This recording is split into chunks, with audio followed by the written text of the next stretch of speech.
안녕하세요. 저는 얼마 전 삶의 인과관계의 기적적인 모습을 경험한 40대 중반 여성입니다. 제가 겪은 인과관계 시작점은 어디였을까요? 삶의 경험을 거슬러 올라가자면 한도 끝도 없지만 아마 시동생과 동서와의 인연이 아니었을까 싶네요. 남편과 시동생, 그리고 막내 시누이, 이렇게 3남매 중 남편과 시동생은 유독 사이가 좋았습니다. 도배업자였던 남편과 목수였던 시동생끼리 서로 통하는 이야기가 많아서 더 그랬던 것 같습니다. 같은 현장 일을 하고 있었으니까요. 게다가 시누이 부부는 시부모님과 함께 멀리 전남 지방에 살고 있었고, 남편과 시동생은 경기도로 상경해 차로 30분 거리에 살고 있었으니 더욱 사이가 돈독해질 수밖에요. 그리고 그런 남편과 시동생 덕에 저도 동서와 제법 많이 가까웠지요. 동서는 무척 당차고 씩씩한 사람이었어요. 소심하고 조용한 편이었던 저와는 다르게요. 저는 그런 동서가 참 좋았습니다. 동서와 대화하고 있노라면 평소엔 스스로가 재미없는 사람이라고 느꼈던 저 자신도 왠지 유쾌하고 재미있는 사람이 된 것 같았거든요. 우리 두 부부는 쉬는 날이면 제가 돌아가신 친정엄마에게 물려받아 운영하던 국밥집에서 함께 식사를 하거나 멀리 나가는 날엔 낚시를 하러 캠핑을 가곤 했죠. 형님, 제 남편이 잡은 붕어 좀 보세요. 25cm는 좋게 되겠어요. 아이, 이 사람 25가 뭐야? 35는 될 것 같은데. 안 그래, 형? 35 같은 소리 한다. 많이 쳐줘봐야 30도 안 될 것 같은데. 서방님은 꼭 붕어만 잡으셨다면 35cm래요? 항상 크기론 형한테 치면서 못 살아 정말. 항상 실없는 소리를 하시며 분위기를 띄우던 시동생과 옆에서 한술 더 뜨며 호들갑 떠는 동서의 모습이 지금도 눈앞에 참 선하네요. 남편은 옆에서 좋으면서도 괜히 퉁명스럽게 시동생에게 핀잔을 주곤 했죠. 아유, 호들갑 좀 떨지 마. 고기 다 도망간다. 이제 한 마리 잡아놓고 신나기는. 그럼 신나지 안 신나? 날씨도 선선하니 딱 좋고 형은 이렇게 내 옆에 앉아서 평화롭게 낚시하고 있고 우리 마누라는 오늘도 예쁘고 형수님 이모는 오늘도 빛을 발하시고 이렇게 더없이 좋은 날이 어딨어? 형은 감정이 너무 메말라서 문제야. 그쵸, 형수님? 메마르긴요. 저 사람 저래 봬도 낭만적일 땐 얼마나 낭만적인지 몰라요. 예? 형이요? 낭만이래. 욱. 거참, 당신 동생이랑 재수씨 듣는데 쓸데없는 소린.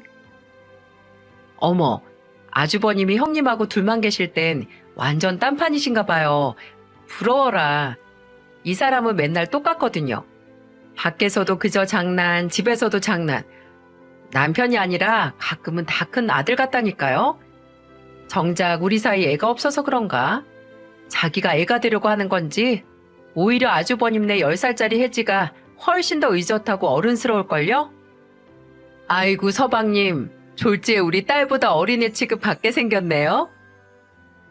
그렇게 하루 반나절 낚시를 하고 잡은 붕어들로 매운탕을 끓여서 소주 한잔하고 술이 깰 때까지 한숨 누워서 자다가 운전해서 집으로 돌아와 다시 골아떨어지고 참 행복했죠.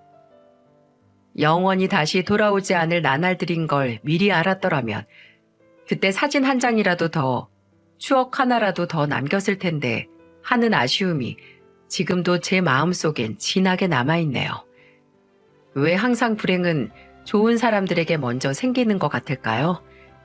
남편과 딸 혜지, 그리고 저 셋이서 늦은 저녁 식사를 막 마치고 치우려던 어느 날이었어요.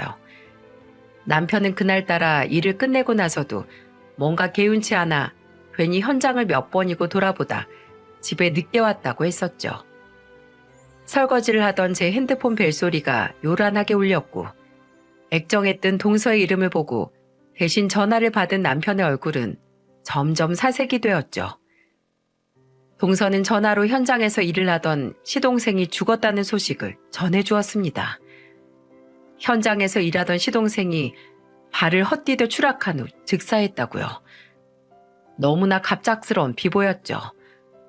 시부모님과 시누이 부부는 그날 저녁 막차를 타고 내려오셨고 둘째 아들의 죽음에 너무 충격을 받으신 시어머니께선 장례식장에 이미 차려진 시동생의 빈소를 보시곤 그 자리에서 혼절을 하셨어요. 남편 또한 장례를 치르는 내내 울진 않았지만 누구보다 비통해했습니다. 차마 너무 고통스러워하시는 시부모님 앞에서 장남인 남편이 무너질 순 없었어요. 시동생의 발인을 마치고 집으로 돌아오자 그제야 남편은 어린아이처럼 끄끄대며 한참 동안 눈물을 쏟아냈습니다. 낯가림이 심하고 무뚝뚝해서 친구가 별로 없던 남편에게 시동생은 사랑하는 가족이자 둘도 없는 형제, 그리고 가장 친한 친구였으니까요. 얼마나 힘들어하던지 남편은 동서의 소식을 듣는 것마저 시동생이 떠오른다며 괴로워했습니다. 그래서 저는 어쩔 수 없이 혼자서 동서를 챙겼어요. 가끔 찾아가서 밥을 사주거나 통화로 종종 안부를 묻는 등 남편에게 최대한 보이고 들리지 않도록이요. 형님, 이제 그만 찾아오셔도 돼요. 아주버님이 제 이야기를 들으시면 많이 힘들어 하신다면서요. 미안해 동서, 우리 그이가 나쁜 마음이 있어서 그런 건 아닌데 그 사람하고 서방님이 워낙 가까웠어야지. 동서 이야기만 들어도 고통스러울 정도로 남편도 많이 힘이 드나 봐. 알죠, 형님. 제가 아주버님을 안 지가 벌써 몇 년인데요. 저 다 이해해요. 그리고 형님, 사실은 저도 시댁 식구들을 보기가 지금은 많이 힘들어요. 아주버님처럼요. 그래서 형님을 뵙는 것도 많이 힘이 드네요. 항상 저를 너무 챙겨주셔서 죄송해서 차마 말씀을 못 드렸어요. 죄송해요. 아, 그랬구나. 그랬어. 미안해, 동서. 내가 너무 생각이 없었네. 동서도 우리 남편만큼 힘이 든 게 당연할 텐데. 알았어. 당분간 나도 동서 찾아오지 않을게. 그리고 말인데요, 형님. 저 집 내놨어요. 이사 가려고요. 이사? 이렇게 갑자기? 서방님 돌아가신 지도 얼마 안 됐는데 갑작스럽게 어딜 가겠다는 거야? 그것도 혼자서. 이 집에 있으면 하루 종일 그 사람의 환영이 보이는 것 같아요. 방문을 열고 나와 아침밥을 달라며 투정을 부릴 것 같고 현관문을 멍하니 보고 있노라면 꽃다발 사들고 다 몰래카메라였다며 장난스러운 표정으로 나타날 것 같고 저에겐 이 집이 그 사람 그 자체였나 봐요, 형님. 그 사람이 죽었으니 이 집도 제 인생에서 보내주려고요. 그리고 남편의 흔적이 아무데도 없는 낯선 곳으로 가려고요. 동서, 차라리 그럼 우리 집에 와 있는 건 어때? 대체 연고도 없는 낯선 곳으로 가서 어떻게 살려고 그래? 아주버님 댁도 똑같이 제겐 고통스러울 거예요. 괜찮아요. 너무 걱정 안 하셔도 돼요. 저 아직 젊고 결혼 전에 옷장사를 했던 적도 있으니까 굶어 죽진 않겠죠. 저 도망가는 거예요, 형님. 그 사람 흔적들한테서요. 그러니까 그냥 응원하는 마음으로 보내주세요. 동서가 그렇게까지 말한다면야 내가 어떻게 잡겠어. 무슨 자격으로. 그럼 동서, 이거 하나만 약속해. 어딘지는 말 안 해줘도 괜찮으니까 가끔씩 나한테 문자로라도 안부 확인은 꼭 시켜주는 거야. 알았지? 어디서 숨은 잘 쉬고 살고 있는지는 알아야 나도 그나마 마음이 좀 놓이지. 알았지? 그렇게 약속 안 하면 나 진짜로 동서 못 보내. 알겠어요. 약속할게요. 자, 손가락 걸고 도장 꾹. 형님도 참, 우리가 무슨 애도 아니고요. 동서는 제 너스레에 힘없이 피식 웃더군요. 그렇게 얼마 후 동서는 언제 이사 갔는지도 모르게 조용히 떠났습니다. 그래도 시동생의 아내인데 남편도 그 정도 소식은 알아야 할 것 같아 남편에게 동서 이사 소식을 넌지시 전했죠. 남편은 조금 놀라는 것 같더니 이내 어디로 갔냐고 제게 묻지도 않고 그냥 알았다며 고개를 끄덕였습니다.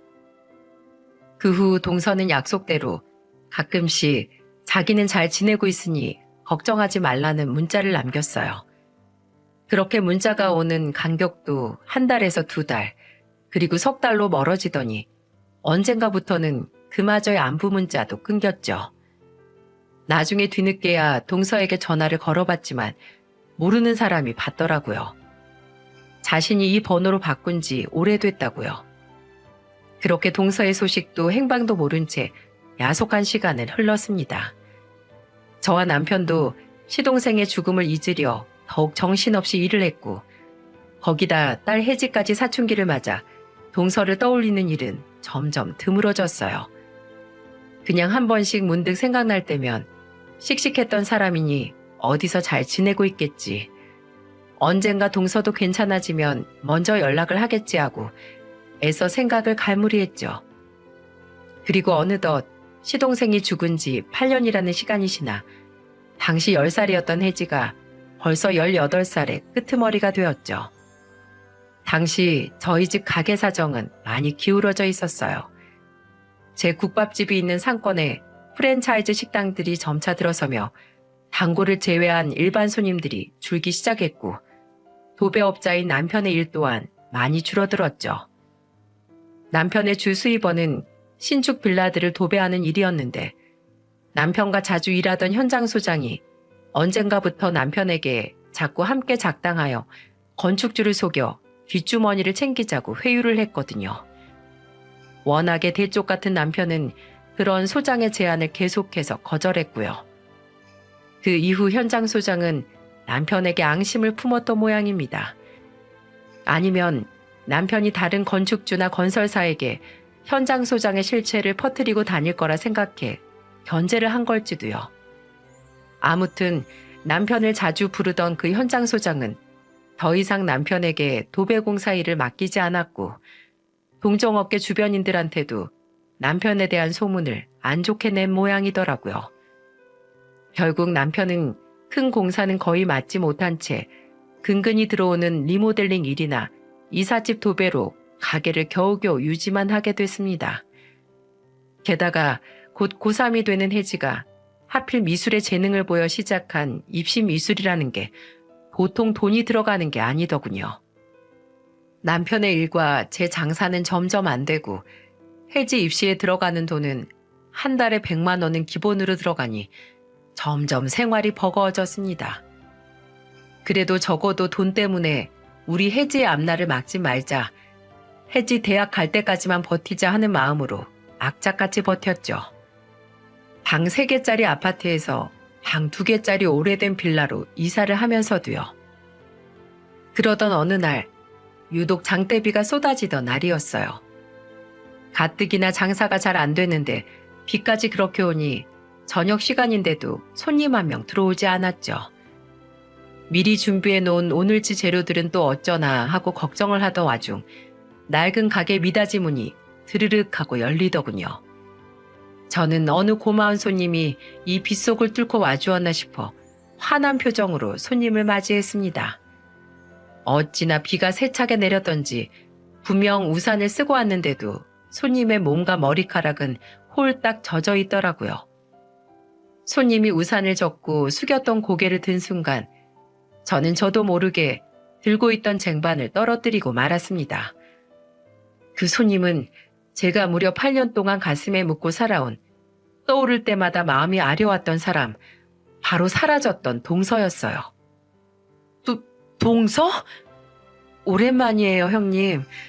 갑자기 찾아와서 놀라셨죠? 잘 지내셨어요? 그런데 축축한 머리를 귀뒤로 넘기며 애써 오는 동서의 다리 아래로 뭔가 이상한 것이 보였습니다. 동서, 다리가 그거 의족 아니야? 다리가 왜 그래? 어? 이게 무슨 일이야, 도대체?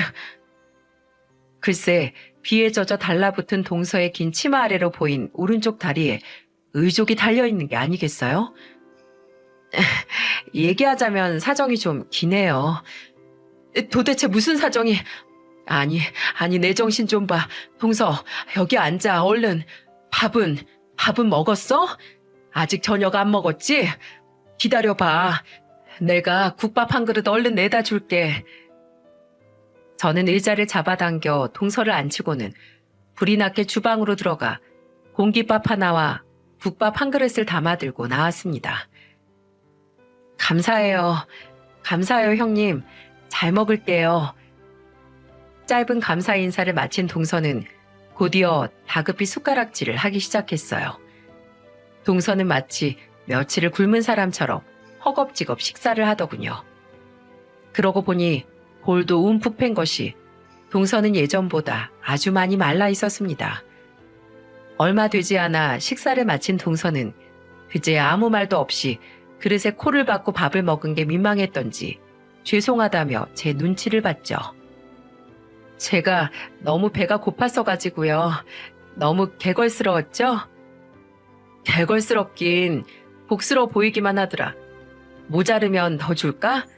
오늘 어차피 손님도 없어서 많이 남아있어. 아니에요. 충분히 배불리 먹었어요.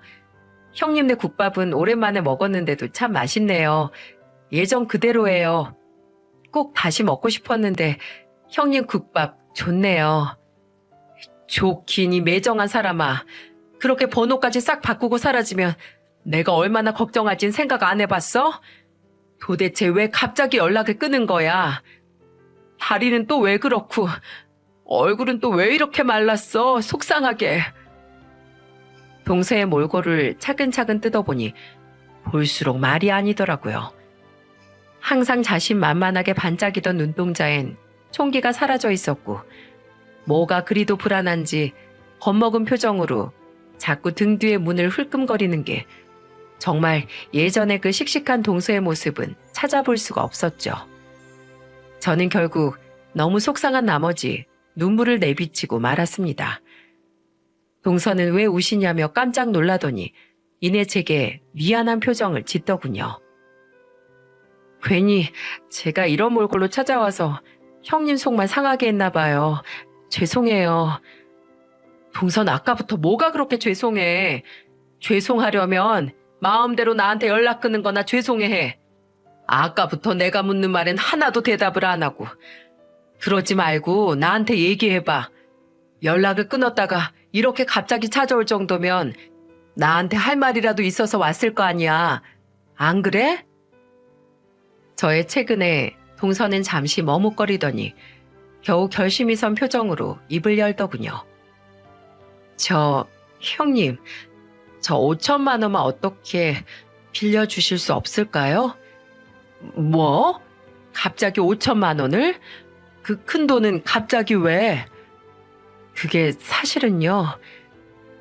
그리고 듣기 시작한 동서의 사연은 정말이지 너무 비참했습니다. 사람 팔자가 드세려면 그렇게까지 드세질 수 있는지 듣는 제가 다 세상이 한탄스러워지더군요.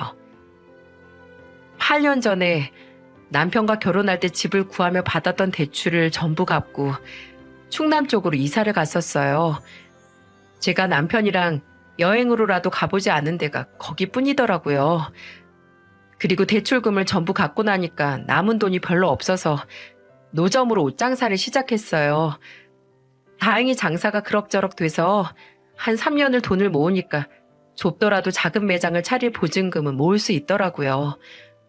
근데 그렇게 가게를 얻어 장사를 하고 살던 중에 교통사고를 당했어요. 그것도 뺑소니로요. 뺑소니? 그럼 다리는 그때 그렇게 된 거야? 가해자는 못 잡았고? 네. 가뜩이나 늦은 밤이었던 데다가 비까지 많이 와서 지나다니는 사람이 아예 없었어요. 목격자도 없고 하필 CCTV도 없던 곳이라 경찰이 열심히 수사냈는데 결국 못 잡았죠. 사고 이후 저는 꼬박 열흘 못 깨어났대요. 눈을 떠보니 골반뼈는 전부 으스러져서 억지로 끼워 맞춘 상태였고 오른쪽 무릎 아래로는 아예 절단이 되어 있었죠. 처음엔 정말 왜 이런 일이 나한테 일어났나 싶더라고요. 그땐 정말 살기 싫었어요. 남편을 잃은 지도 얼마 안 됐는데 다리 병신까지 됐으니까요. 가해자도 누군지 몰라 합의금을 받을 사람도 없었죠. 그렇게 입원해 있는 동안 병원비는 계속 쌓이고 장사는 못하고 가게 차릴 때 받은 대출도 있던 터라 다달이 대출 원금하고 이자도 내고 있었는데 장사를 못하고 있으니 가진 돈은 금세 바닥이 나더라고요. 그렇게 한 달, 두 달 대출금이 밀리니까 가뜩이나 낮았던 신용점수가 무섭게 곤두박질 치는데 정말 결국 1금융, 2금융권에서 대출은 전부 막혔고 그때 처음 사채에 손을 댔어요. 그랬으면 안 됐었는데 말이죠. 동서는 잠시 말을 멈추더니 애써 쓰게 웃었습니다. 마치 이야기를 꺼내니 그때의 기억들이 떠올라 애써 내리 누르려는 것처럼 말입니다. 사채라니. 차라리 나한테 연락을 하지. 그때 나를 찾아왔어야지, 동서. 생각 못하긴요. 아주버니가 형님 생각이 어찌나 났는지 몰라요. 근데 어떻게 그래요? 그렇게 저 혼자 힘들다고 훌쩍 떠나서 연락까지 끊고 살았는데 잘된 모습으로 나타나도 면목 없을 판에 어떻게 이런 초라한 모습으로 돈을 빌려달라고 제가 찾아올 수 있었겠어요? 몇 번을 고민했지만 차마 염치가 없어서 형님과 아주버님께 찾아오지 못했어요. 그리고 그때 제가 정말 아주버님과 형님께 연락을 하게 될까봐 아예 제 번호를 바꿔버린 거죠. 그래서 그때도 염치가 없어서 못 찾아온 날 지금 찾아온 이유가 뭔데, 동서? 그때 사채 빚을 아직도 다 못 갚은 거야? 아니요. 그때 빌린 사채 빚은 태어나자마자 살던 전셋집 빼서 전부 갚았어요. 저도 사채는 정말 무서웠거든요. 그 뒤로 전 4평짜리 좁은 가게에서 생활하기 시작했어요. 이렇다 할 정해진 영업시간도 없었고요. 그냥 하루에 4시간만 자고 눈을 뜨면 가게를 열었고 밥도 대충 가게에서 때웠어요. 그렇게 겨우겨우 은행 대출금들을 갚아나가는데 언젠가부터 서서히 장사가 잘 안 되기 시작하더라고요. 알고 보니까 제 가게에 대해 안 좋은 소문이 조금씩 퍼졌었대요. 옷가게인데도 주인이 지저분하게 잘 씻지도 않고 가게에서 쾌쾌한 냄새도 난다고요. 게다가 주인인 제가 장애인이니까 괜한 선입견 때문에 가게 이미지는 더 안 좋아졌었죠. 뭐? 장애인이면 뭐? 다 지저분하고 잘 씻지도 않을 거라는 무식한 선입견을 도대체 누가 가지고 있다는데? 근데 저 그 소문이 좀 억울하진 않았어요. 제가 다리가 불편한 것도 맞았고 가게 근처 공용 화장실에서 눈치를 보며 씻느라 잘 못 씻고 옷들도 잘 못 빨아 입었던 것도 맞으니까요. 끼니도 계속 그 환기도 잘 안 되는 매장에서 해결했으니 꿉꿉한 냄새가 곳곳에 배었을 테죠. 뭐 아무튼 그래서 손님이 점점 떨어지니까 생활비랑 매장 월세도 점점 밀리기 시작하고 겨우 조금 갚았던 대출금들을 다시 받아야 할 처지가 되더라고요. 그런데 그 신용점수라는 게 제가 대출금 상환을 몇 번 밀려서 그런지 쉽게 안 올라가지대요. 여전히 은행에선 대출을 받을 수 없었던 거죠. 그리고 그때 제가 겁도 없이 미친 짓을 해버린 거예요. 부끄럽지만 다시 사채에 손을 댔거든요. 예전에 한 번 빌려서 갚은 적이 있으니 이번에도 급한 불만 끄고 어떻게든 빨리 다시 갚으면 되겠지 하는 안일한 생각이었어요. 그런데 그땐 뺄 전셋집이라도 있고 잘 되는 내 가게라도 있었으니 금방 빚을 갚을 수 있었겠지만 상황이 달라졌잖아요. 저는 집도 없고 장사는 점점 더 안 되고 게다가 월세가 몇 번 밀리니까 가뜩이나 소문이 안 좋은 저를 탐탁지 않게 여기고 있던 건물 주인이 저더러 글쎄 나가라고 하더라고요. 주인이 나가라는데 뭘 어쩌겠어요. 그래서 결국 가게에서 쫓겨났죠. 아휴, 동서 얘기를 듣는 내 억장이 다 무너진다, 무너져. 서방님이 하늘에서 동서를 지켜보면서 나를 얼마나 원망했을까. 동서의 이야기는 아직 끝나지도 않았는데 저는 가슴이 너무 답답해져 가슴을 치며 한탄을 했습니다. 동서가 저렇게 힘든 시간을 보내는 동안 아무것도 모르고 우리 가족만 잘 먹고 잘 살았던 게 그렇게 속이 상할 수가 없었어요. 죽은 시동생이 얼마나 가슴이 아플까 생각하니 더욱 마음이 먹먹해지더군요. 그렇게 다시 리어카 하나를 구해서 예전처럼 노점상으로 겨우겨우 입에 풀칠하고 30만 원짜리 창문도 없는 고시원에 들어가 목숨만 겨우 연명하며 살고 있었는데요. 형님, 사채라는 게 정말 무섭더라고요. 분명 조금씩이나마 돈을 갚아나가고 있다고 생각했는데 제가 갚은 돈이 원금의 이자만큼도 안 된다는 거예요. 그렇게 이자는 더 큰 이자가 되고 어느새 원금 액수를 훌쩍 넘어버렸죠. 그래서 고시원을 벗어나려고 조금씩 모아둔 얼마 안 되는 목돈이라도 일단 갚아버리려고 했는데 정말 제 인생에 마라도 낀 건지 때마침 친정아빠한테 연락이 온 거 있죠. 글쎄 저희 아빠가 음주운전으로 사람을 치셨다는 거예요. 다행히 피해자가 목숨에 지장은 없고 팔만 좀 부러졌는데 합의금을 좀 빌려달라시지 뭐예요.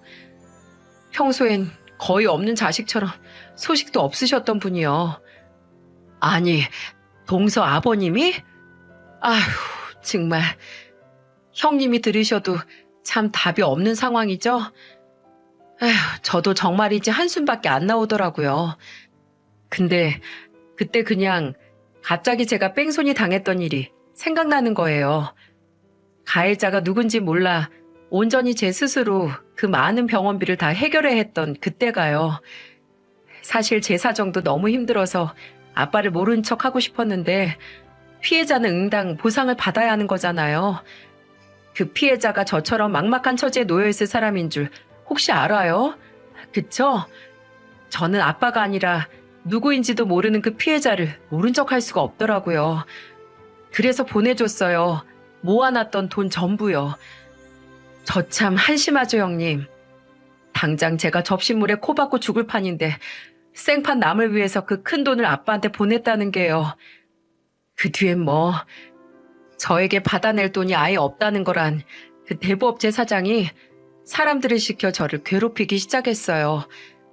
노점상으로 찾아와 깽판을 치는 건 일상이었고 저보다 등치가 2배는 커 보이는 사람들에게 뺨을 맞기도 했죠. 몸을 팔아서라도 갚으라면서 절 윽박지르는데 너무너무 무서워서 저 도망쳤어요. 팔려고 가지고 있던 상품들 헐값에 싹 다 중고로 팔아서 푼돈만 가방에 챙기고 옷까지 하나 없이요.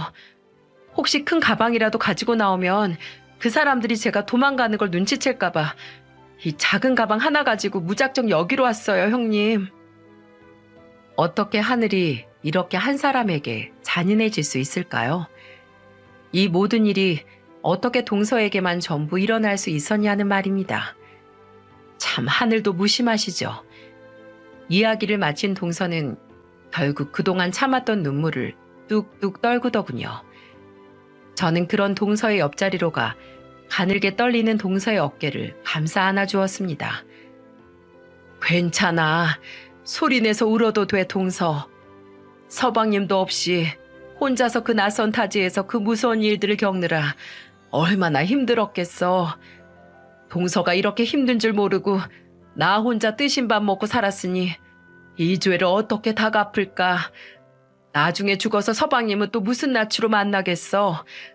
나랑 혜지 아빠를 믿고 그래도 저승으로 떠났을 텐데 내가 죄인이지 죄인이야. 동서를 그때 그렇게 보냈으면 안 됐던 거야. 내가 무책임했어. 내가 미안해, 동서.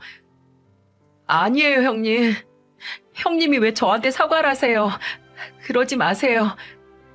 이렇게 염치 없게 8년 만에 뵙자마자 돈 빌려달라는 말부터 한 제가 너무 죄송하죠. 죄송하다는 말 그만해. 죄송할 거 하나도 없어, 동서. 일단 우리 집으로 가자. 어차피 도울 손님도 없으니까 얼른 장사 접고 우리 집에 가서 좀 쉬어. 어? 돈 얘기는 한숨 자고 내일 차차 얘기하기로 하고. 혜지 아빠가 동서 온 거 알면 정말 좋아할 거야. 그 사람도 동서 그렇게 보내고 얼마 안 돼서 많이 후회했어. 저와 동서는 그렇게 가게 문을 닫고 집으로 향했습니다. 집에 가니 아직 입시학원에서 혜지는 돌아오지 않아 일찍 퇴근한 남편 혼자 저를 기다리고 있더군요. 여보, 이리 와서 누가 왔는지 좀 봐봐요. 얼른요. 누구, 손님 오셨어?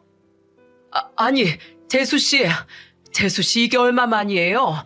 그동안 대체 어디 있었던 거예요? 나랑 집사람이 얼마나 걱정했는지 알아요?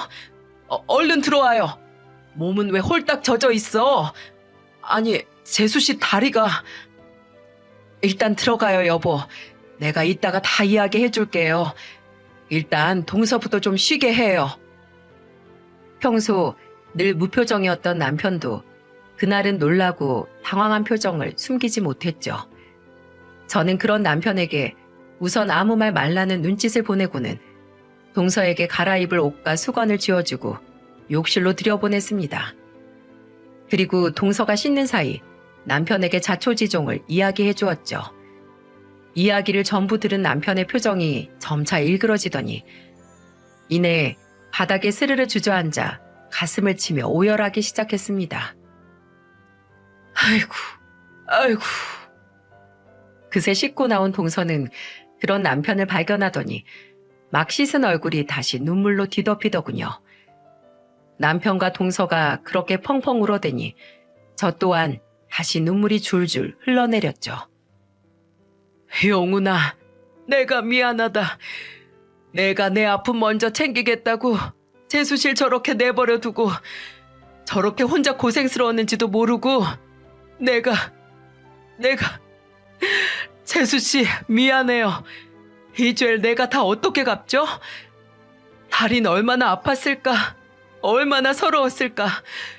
우리가 재수씨 옆에 있었어야 했는데 나라도 용훈이 대신 재수씨 지켜줬어야 했어요. 미안해요. 미안해. 아니에요, 아주버님. 그러지 마세요. 제 멋대로 떠난 건데 왜 자꾸 아주버님하고 형님이 저한테 미안하다고 하세요. 죽은 사람이 들으면 속상해해요. 눈물바다도 그런 눈물바다가 없었습니다. 남편은 시동생이 죽었을 때보다 더 처절하고 원통하게 오열을 하더군요. 그런 남편의 모습은 처음 봤었죠. 그렇게 우리 세 사람은 거실에 주저앉아 한참을 울었습니다. 그리고 그동안의 여정이 많이 고단했던지 동서는 제가 해지방에 마련해준 잠자리에 눕자마자 잠이 들었어요. 그렇게 울고도 속에 남은 눈물이 남았던지 꿈에서 시동생이라도 만난 건지 동서는 자면서도 눈물을 주르륵 흘리더군요. 저는 학원에 있을 혜지에게 전화를 걸어 오늘은 친구네 집에서 하루 자고 오라고 이야기를 했습니다. 친구 어머니한테는 내가 미리 전화를 드려놓겠다고, 사정은 나중에 말해주겠다고요. 그리고 혜지와 제일 친한 친구의 모친에게 전화를 걸어 집에 사정이 있어 혜지를 하루만 재워달라고 부탁을 했죠. 통화가 끝나자 남편과 저는 혹여 동서가 잠에서 깨어들을까봐 안방으로 들어와 방문을 닫고 작은 목소리로 의논을 했습니다. 걱정이에요. 동서 사정은 너무 딱한데 우리도 지금 수중에 그만한 돈이 없으니. 그러게 말이야. 내가 그 소장놈의 제안을 그렇게 거절하지만 않았어도. 무슨 말이 그래요, 여보. 그런 찜찜한 제안은 애초에 거절하길 잘한 거예요. 당신 잘못한 거 하나도 없어요. 답답해서 그렇지, 답답해서. 혜지 학원비도 우리 사정에 만만치 않은데 5천만 원이라니. 그래서 말인데요, 여보. 우리 이 집을 담보로 동서한테 대출을 받아주면 안 될까요? 이 집을? 네, 물론 우리가 너무 무리하는 거라는 거 알아요. 근데 우리 동서 저대로 둘 순 없잖아요. 우리가 손윗사람이 돼서 애초에 8년 전에 동서를 어떻게든 거뒀어야 했는데 그러지 못했잖아요. 돈은 있다가도 없는 거고 어쨌든 당신도 나도 적게나마 돈은 벌고 있고 나중에 정 어려우면 이 집 팔고 더 작은 집 전세로 가도 되고요. 네? 그렇게 해요, 우리. 나야 내 동생 아내 일이니까 그렇게 당신이 해준다면 고마운데 당신 정말 괜찮겠어?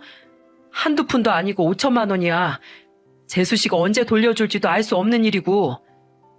나도 집으로 오는 내내 고민 많이 하고 당신에게 얘기한 거예요. 그리고 동서가 저에게 남이에요. 나도 이 집 며느리고 동서 가족이에요.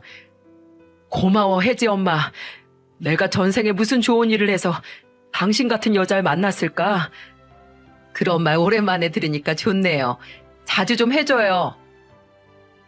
그리고 다음날 동서가 잠에서 깨자마자 저는 동서에게 며칠만 기다리라고 이야기를 한 후 며칠 뒤 은행에 신청한 대출금을 현금으로 찾아 동서에게 건넸습니다. 동서는 봉투 안을 물끄러미 보더니 이내 닭똥 같은 눈물을 뚝뚝 흘리더군요. 그만 울어 동서. 이러다 나중에 울고 싶어도 남은 눈물이 없어서 울지도 못하겠다. 정말 감사해요, 형님. 이 은혜 정말 잊지 않을게요. 그리고 늦더라도 꼭 이 돈 이자까지 쳐서 모두 갚을게요. 천천히 갚아도 돼. 애초에 빨리 갚으라고 재촉할 생각이었으면 동서한테 이 돈 빌려주지도 않았어. 이자는 동서가 이렇게 무기력하고 힘없는 모습 말고 다시 예전처럼 활발하고 씩씩한 모습으로 돌아와 주는 거, 그걸로 내가 받을게.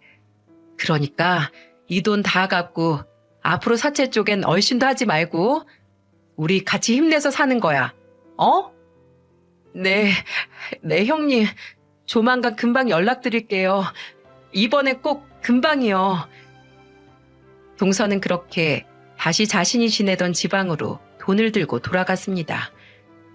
혼자 그 무서운 사람들에게 찾아갈 일이 걱정되어 남편이 퇴근할 때까지 기다렸다가 같이 가라고 그렇게 붙잡았건만 동서는 더 이상 폐를 끼칠 수는 없다며 절뚝절뚝 저희 집을 나섰죠.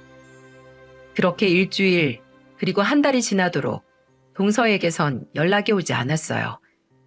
돈은 잘 갚았는지 거처는 정해진 건지 너무도 걱정이 되어 연락을 해보려고 했지만 생각해보니 바뀐 동서의 연락처를 제가 받아놓질 않았더군요.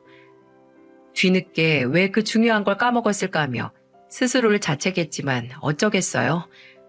동서가 이번엔 꼭 금방 연락을 한다고 했으니 그 말을 믿고 기다려보자는 남편의 말에 저는 알았다고 대답할 수밖에요.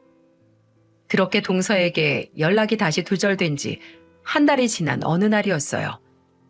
이제 막 가게 문을 닫고 집에 들어왔는데 모르는 번호로 전화가 오더군요. 저는 전화가 끊길세라 후다닥 전화를 받았습니다.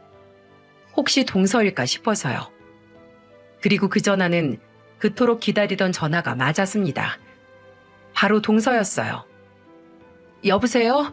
형님, 잘 지내셨어요? 동서, 나야 잘 지내지. 일은 잘 해결됐어? 형님하고 아주버님 덕분에요. 그동안 제가 연락이 없어서 많이 걱정하셨죠. 걱정하다마다 돈은 제대로 갚았는지 혹시 그놈들이 다른 꿍꿍이가 있어서 해코지를 하지는 않았을지 내심 얼마나 조마조마하면서 동서 연락 기다렸다고. 빨리 조금이라도 돈을 벌고 싶어서 일자리부터 알아봤거든요.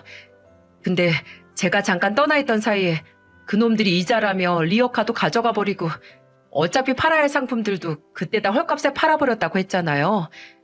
길바닥에서라도 장사하려고 해도 팔 물건들이 없더라고요.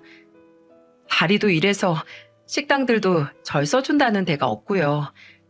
그래서 계속 어쩌지 하다가 웬걸 고시원 근처에서 예전에 저희 남편이랑 자주 일했던 목수 반장님을 만났지 뭐예요. 우연히도 이번에 맡으신 현장의 근처라서 반장님도 이 지역에 머물고 계시다고요. 그분이랑 저희 남편이 꽤 친해서 저희 집으로도 가끔 식사하러 오셨거든요. 아주버님도 잘 아시더라고요. 아마 목수 박 반장이라고 하면 알 거라고 하던데요. 아, 나도 그분 알고 있어. 예전에 자주 뵀었는데 요샌 지방으로만 다니시는지 잘 안 보이시더라고. 동서가 있던 지방에 내려가 계셨구나. 아, 그래서. 그분이 제 사정을 들으시더니 글쎄 저한테 건설 현장 유도원 일을 해보면 어떠냐고 권해주셨어요. 서서 차량 안내만 하는 거라 다리가 불편한 저도 할 수 있고 예전에 죽은 남편을 많이 따라다녀서 현장 사정도 잘 알 테니까 만약 제가 온다고 하면 자기가 힘을 써주겠다고 하시면서요. 안전교육 이수만 잘 받으면 된다고요. 시급도 세고 야간에 수당도 따로 붙어서 생각보다 벌이가 괜찮더라고요. 당장에 한다고 말씀드리고 일을 시작했죠. 반장님이 맡으셨던 현장은 이미 공사가 끝물이었어서 딱 한 달만 일하고 오늘 마지막으로 퇴근하자마자 이렇게 전화 드린 거예요, 형님. 지난번 돈을 빌리러 왔을 때만 해도 동서의 목소리는 한껏 축 처지고 우울했는데 한 달 새 기운을 많이 차렸는지 동서는 예전처럼 활기차고 씩씩하게 변해 있었어요. 저는 덩달아 들떠서 그런 동서를 축하해 주었죠. 그래, 잘 됐다, 잘 됐어. 그때도 말했지만 알지 동서? 우리 돈은 천천히 갚고 일단 제대로 된 집으로 이사부터 해. 이참에 다시 여기로 올라와도 좋고 어차피 거기서 하던 장사는 더 못한다며. 안 그래도 그러려고요. 박 반장님이 요새 경기도에 빌라 건축 건물 많이 따낸 건설사 사장님하고 친분이 있으신데 같이 일을 하기로 했다고 하시더라고요. 저는 빌라 현장에서 할 일이 많이 없어서 반장님이 소개해 주신 경기도 아파트 건설 현장에서 일하기로 했거든요. 정말? 그럼 여기로 올라와서 일한다는 거야? 너무 잘 됐다. 잘 됐어, 동서. 어쩌다 그런 귀인을 만났대. 동서 운이 이제야 좀 풀리려나 보다. 그치? 동서가 다시 여기로 온다니까 나도 너무 좋다. 아참참, 내 정신 좀 봐. 제 자랑하려고 이렇게 급하게 전화를 드린 건 아니고요. 형님, 혹시 아주버님 옆에 계세요? 있지. 이 사람 요새 일이 많이 없어서 집에 일찍 들어와 있거든. 바꿔줄까? 옆에서 들뜬 표정으로 동서와의 통화를 듣고 있던 남편은 왜 괜한 소리를 하냐는 표정으로 저를 향해 얼굴을 찡그리더군요. 저는 그저 어깨를 으쓱해 보였죠. 아, 그럼 스피커폰으로 바꿔서 같이 들어주세요. 아주버님, 안녕하세요. 제 목소리 들리세요? 예, 재수씨. 사실 아까부터 스피커폰으로 같이 듣고 있었어요. 박 반장님 만나셨다고요? 그분 굉장히 좋은 분이에요. 믿고 따라다니셔도 될 것 같아요. 아이, 잘 됐네요. 정말 잘 됐어요. 아주버님, 박 반장님께 들었어요. 같이 일하시던 현장 소장이 아주버님 소문을 이상하게 내고 다녔단 얘기요. 반장님도 이번에 경기도에 올라오게 되면서 들으셨대요. 그래서 아주버님 일도 많이 끊기셨다고 하던데. 아, 그거야 뭐 어쩌다 보니 그렇게 됐습니다. 이 바닥이 좁긴 좁나 보네요. 그 소식이 재수씨 귀에까지 들릴 정도면. 그래서 말인데요. 반장님이 건설사 사장님한테 아주버님을 추천하면 어떨까 하시더라고요. 아주버님 정직하고 성실하신 건 예전에 같이 일하실 때 충분히 알고 있어서 사장님한테 믿고 추천할 수 있다고요. 안 그래도 그 건설사에서 새 인부들을 찾고 있었다네요. 어떠세요, 아주버님? 남편의 두 눈이 휘둥그레졌습니다. 그렇게 큰 일감을 맡게 해준다니. 안 그래도 갈수록 도배와 리모델링 일도 줄어 걱정이 태산이었는데요. 동서의 말을 더 들어보니 자세한 내용은 이랬습니다. 그 현장 소장이라는 사람은 공사업계에서 뒷돈 챙겨 먹기로 알 사람은 이미 다 아는 유명한 양아치였다네요. 다들 그냥 쉬쉬하면서 소장과 같이 돈을 삥땅 치다가 이번에 건축주 한 명을 제대로 만나 아주 제대로 혼이 났다고 합니다. 그리고 그 건축주가 이참에 아예 인부들을 고용했던 건설사와의 계약을 해지해버렸다네요. 가만히 있다 똥물을 뒤집어 쓴 건설사는 그 현장 소장과 같이 돈을 빼돌린 인부들을 상대로 소송을 걸었고요. 워낙 일이 크게 벌어진 터라 업계에 스멀스멀 소문이 나서 그 현장 소장은 이쪽 지역에선 불러주는 데가 없어 지방으로 내려갔다고 합니다. 거기서도 큰 현장에선 써주질 않아 입에 풀칠하기조차 어려운 상황이라고 하더라고요. 참 꼴이죠? 그래서 대체된 건설사가 바로 박 반장님과 친분이 있던 사장님의 회사였던 겁니다. 하도 업계 상황이 흉흉한지라 사장님께선 반장님에게 믿을 만한 인부들을 추천해달라고 말씀하셨던 모양이에요. 해서 그 현장 소장의 소식과 함께 제 남편의 억울한 근황을 듣게 된 반장님이 남편의 연락처를 모르던 차에 마침 동서를 만나게 되어 먼저 남편에게 일을 함께 해보자고 제안을 하셨다는 내용이었죠. 고마워, 동서. 정말 고마워. 우리한텐 지금 이보다 더 좋은 소식이 없어. 고맙긴요. 이게 다 아주버님이 우직하게 일을 하셨으니까 주위 사람들이 알아서 찾아주시는 거죠. 저는 어쩌다 중간에서 다리만 살짝 나들이게 된 거고요. 그 다리가 없었으면 우리 남편이 아닌 다른 사람이 그 일을 맡게 됐을 수도 있지. 정말 어쩜 이렇게 감사한 일이. 제가 당장 빌린 돈을 다 갚을 순 없지만 이렇게라도 조금씩 은혜를 갚을 수 있어서 너무 기뻐요, 형님. 저 내일쯤 경기도로 다시 올라갈 거거든요. 집 좀 알아보려고요. 우리 올라가서 마저 이야기 나눠요. 저도 이제 고시원에서 나가겠다고 총무한테 이야기도 해야 하고 슬슬 짐 정리도 미리 해놔야겠어요. 그렇게 얼마 뒤 동서는 정말로 저희 집 근처 월세방을 얻어 이사를 왔고 남편 또한 신축 빌라 건축 현장들을 여러 개 도맡아 아주 눈코 뜰 새 없이 바쁜 나날들을 보내게 되었습니다. 일이 줄어들고부터 기운이 많이 없던 남편은 요샌 신이 나는지 글쎄 하루에 몇 시간 못 자고 출근을 하면서도 콧노래를 흥얼거리는 거 있죠. 그리고 동서는 정말 우리 집안의 복덩이인지 남편뿐 아니라 제 국밥집에도 활기를 몰고 왔습니다. 동서가 일하는 아파트 건설 현장이 저희 가게에서 크게 멀지 않았거든요. 저희 집 국밥이 그렇게 맛있다고 인부들 사이에 얼마나 소문을 내놓았는지 사람들이 문을 열지도 않은 아침부터 식사가 가능하냐고 하도 물어대는 통에 결국 가게 오픈 시간을 2시간이나 일찍 당겨버렸지 뭐예요. 비록 몸은 좀 힘들긴 하지만 그만큼 줄어가는 빚과 늘어나는 벌이에 저도 요새 신이 나서 어쩔 줄 모르겠습니다. 아, 그리고 동서는 얼마 전 한 사이버 대학교에 건축가로 입학을 했습니다. 학사를 따서 현장에서 여자로서 더 일을 할 수 있는 자격증을 따 계속 일을 하고 싶다고요. 예전에 남편이 일하는데 도시락 싸다 주러 자주 들락거릴 땐 마냥 험한 일들로만 보였는데 생각보다 직접 현장을 겪어보니 조금 위험하긴 해도 재밌더라고요. 제 적성에 꼭 맞는 것 같아요. 참 씩씩한 동서에게 잘 어울리는 선택이었다고 생각하는데 여러분도 그렇게 느끼셨나요?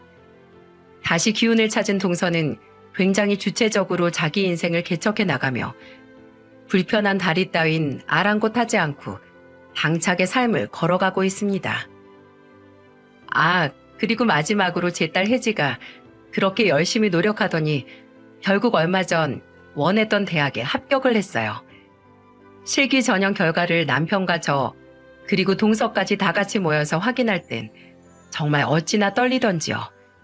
합격이라는 두 글자를 보고 저랑 동서는 서로 부둥켜 안았습니다.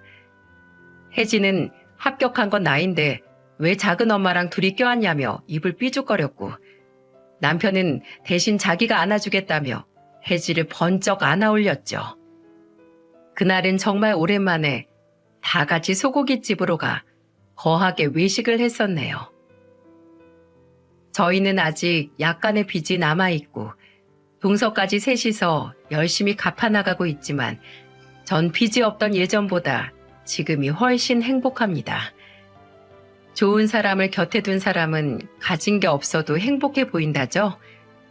그때 동서에게 돈을 빌려주지 않았다면 저흰 분명 동서가 가져다 준 많은 행운들을 놓쳤을 거예요.